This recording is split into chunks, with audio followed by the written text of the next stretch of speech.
Hey, what's up, y'all? Welcome back to the channel. Today, I think I just make a video and answer a question from one of you guys, one of the viewers. I thought it was a pretty cool question, so I thought I would share it with you guys. Right now, I'm just kind of sitting here on this little place near my work. I've made some videos here before, so you guys have seen this place. So, yeah, I was just about to go to work. It's like 10 o'clock in the morning, and thought I'd get this out real quick for you guys. And our 30-day challenge is almost over too, so so far haven't missed a video, so I'm pretty proud of myself for that. So yeah, anyway, let's get into it. Here's the comment right here by KHIK3JG or something. I don't know. I have no idea. It's a weird name, but anyway, they say, could you do a vlog on the following if possible? Anything you would do different or change during your time in China? And then number 2 there is, if you could have a conversation with yourself 15 years ago, what advice would you give yourself about your first few years living in China? So it's pretty interesting. So thought I would address these two for right now anyway.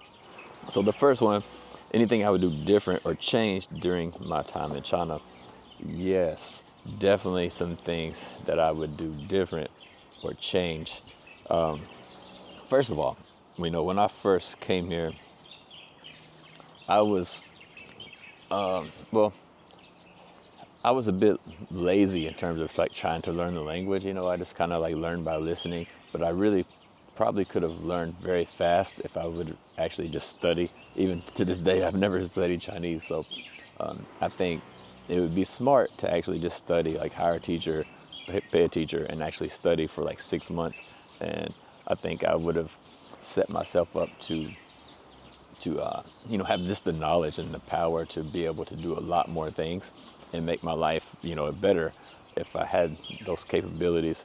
And I should have done that like really, really a long time ago when I first arrived, but I didn't, and I was just lazy about it, and that's my own fault. But yeah, I would definitely, if I could go back, then I would definitely do that back when I first arrived, because I think things would be much different now if I did that, at a very early point in time here in China.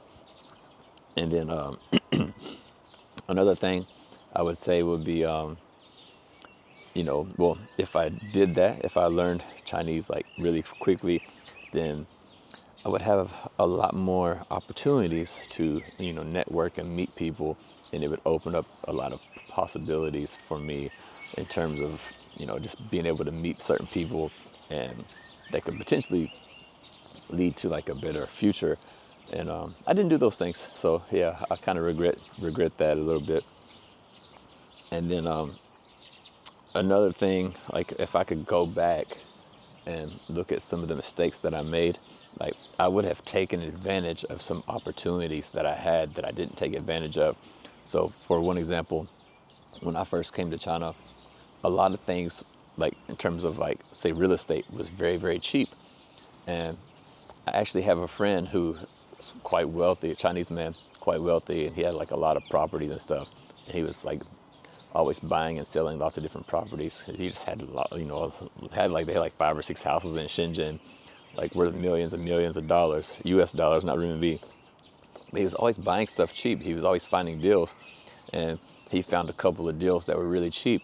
And he, tried to push me or convince me to buy one of these properties or 2 of these properties. And, at that time I was still poor, man. I didn't have any money. I didn't have the money to invest in that kind of thing. And I told him that, and he said, "Oh, don't worry about it. I'll help you pay for it.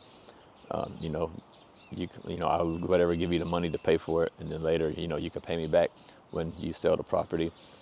And I didn't do that. I felt like guilty, I guess, or bad about borrowing that much money from somebody, especially somebody that I hadn't known very long, for like maybe like a year or something like that. Maybe like a year, 2 years at the time. That's how long I knew the guy. So I felt kind of bad about that if I was to borrow that much money from somebody. And so I didn't take advantage of those opportunities. But if I would have, man, I would have a lot of money right now. I would be a very, very rich man. But I didn't take advantage of those opportunities. And I probably should have. But something just about my personality, I just don't like to take handouts from people, and it felt like a handout to me. But now looking back on it in hindsight, it wasn't really a handout. It was just a friend who was trying to, to help another friend. He was trying to show me a way that I could, be rich really fast. And I just didn't take advantage of it because I didn't really see the opportunity, and I didn't understand the opportunity at that point in time. And, now it's too late. It's like the prices have been, extremely inflated, and it would be impossible to do that today in China. And I should have taken advantage of that opportunity. And I let it pass me by. So I guess a lesson to be learned from that is anytime you get an opportunity, take advantage of it before the opportunity passes you by. No matter what that opportunity is, whether it be, making friends or any type of investment or anything. Like once the opportunity passes, that might be it. You might not get another chance to do that particular thing again. And so that's kind of a lesson that I learned from that. And so now I try to take advantage of any opportunity that I get when I can. I guess it's not 100% true because sometimes I do, pass by on some things. But now I guess my mindset is more of like the things that I do pass by, I pass by them for a reason. It's like I think them through, and I know that I don't really care about those things. But other things like, if I really think about it, I usually follow my intuition, take advantage of that opportunity. And it's something that I've learned from that experience. Is there anything else? A couple of things, I guess. One would be like in my very first job in China, which I've talked to you guys about before, I stayed at that job for 7 years. And I think it was probably two or 3 years too long. And what I mean by that is because I started to feel, in China, when you sign these job contracts and you work at a job, it's kind of like, usually the contract's like for 1 year, maybe 2 years. But over time, like the jobs kind of become kind of stale, like the freshness wears off, the newness wears off. And then you can find yourself not putting in, your best effort.